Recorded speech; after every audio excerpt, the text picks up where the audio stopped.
Hi, it's Kim from Chatterbox Quilts, and today is video number 3 in my series on ideas for orphan quilt blocks. And today's idea is to make a pincushion. All right, we can all use pincushions in our studio. They make great gifts for sewists and quilters as well. So let's talk about some examples of what you can do with your orphan blocks, because I have lots of ideas for you. So if you have little blocks like this, okay, so these are just small little orphan blocks I have lying around. They are perfect size for a pincushion like this. They would finish out to about this size. So you've got your top, you need some backing, and you need lots of stuffing, right? So I like to use polyfill usually is what I like to use. Now, I'm not going to go into how to make the pincushion in this video because I already got another one showing you how to make this strip pieced one. So check up above and in the description below, and I'll have a link for that video. But what I wanted to talk about is different options that you could do with the pincushion while you're making it. And so I've got some examples here. So here's a little 9-patch one, okay, that we've got. And this one I simply went across and did stitching this way on it, okay? And I also, did I do some stitching here? Yes, I did in the corners. This is an older one for sure. And this particular one, I did this before I actually put it together. You see, there's no stitching on the back. So what I would have done is I would have taken my little orphan quilt block, put a piece of batting behind it, and then just gone across with this stitching on it, okay? So very simple. And then I continued on making the rest of the pincushion, right? Something else you can do with these is you can have some fun with the decorative stitches on your sewing machine, okay? Even if you don't have a lot of decorative stitches, you could even use the utility stitches on your machine and it'll still look pretty cool, all right? So that's what I did on this one. So again, we're doing this on the top before we put the pincushion together, right? So I've got all these different stitches on here, okay, that I did, and you can see that this is kind of like a crazy quilt block that I started with. And then I also added some buttons. Now this was all done to the top before I put the backing and the stuffing on it, all right? These buttons, as you can see, are sewn on. They're hand stitched on. They don't go through to the back of the pincushion in this particular case. So that's something else you can do. Use some of your decorative stitches on your sewing machine and use up some of the buttons. I'm sure you have a few in your studio if you're anything like me. All right.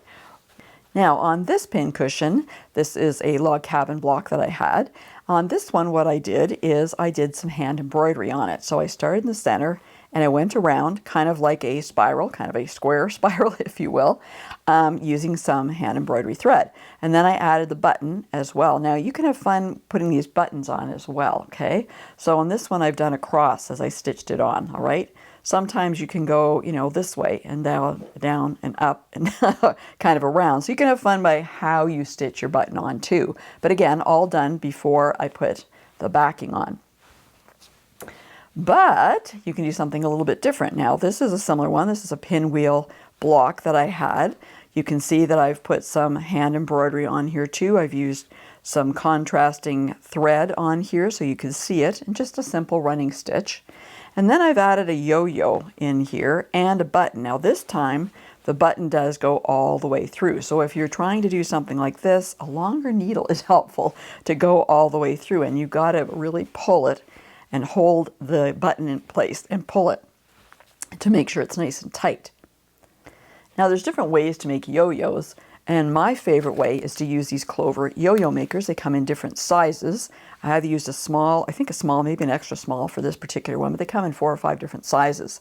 And they're really easy to use. So if you're wondering about how to use one of these, check up above or in the description below, because I have a video on how to use these Clover Yo Yo Makers. And they're really fun to put in the center. So because I had this heart-shaped button, rather than just a round button, you can see the little yo-yo, how it frames it. So I thought that was really cute. So those are just a few of the ideas for what you can do with orphan blocks when you're making a pincushion. Now, you've probably already noticed that there's a difference in size between these two pincushions. So ones that are smaller like this, I find are very practical and useful. They don't take up too much room. I can have them next to my sewing machine and have my pins right there when I need them.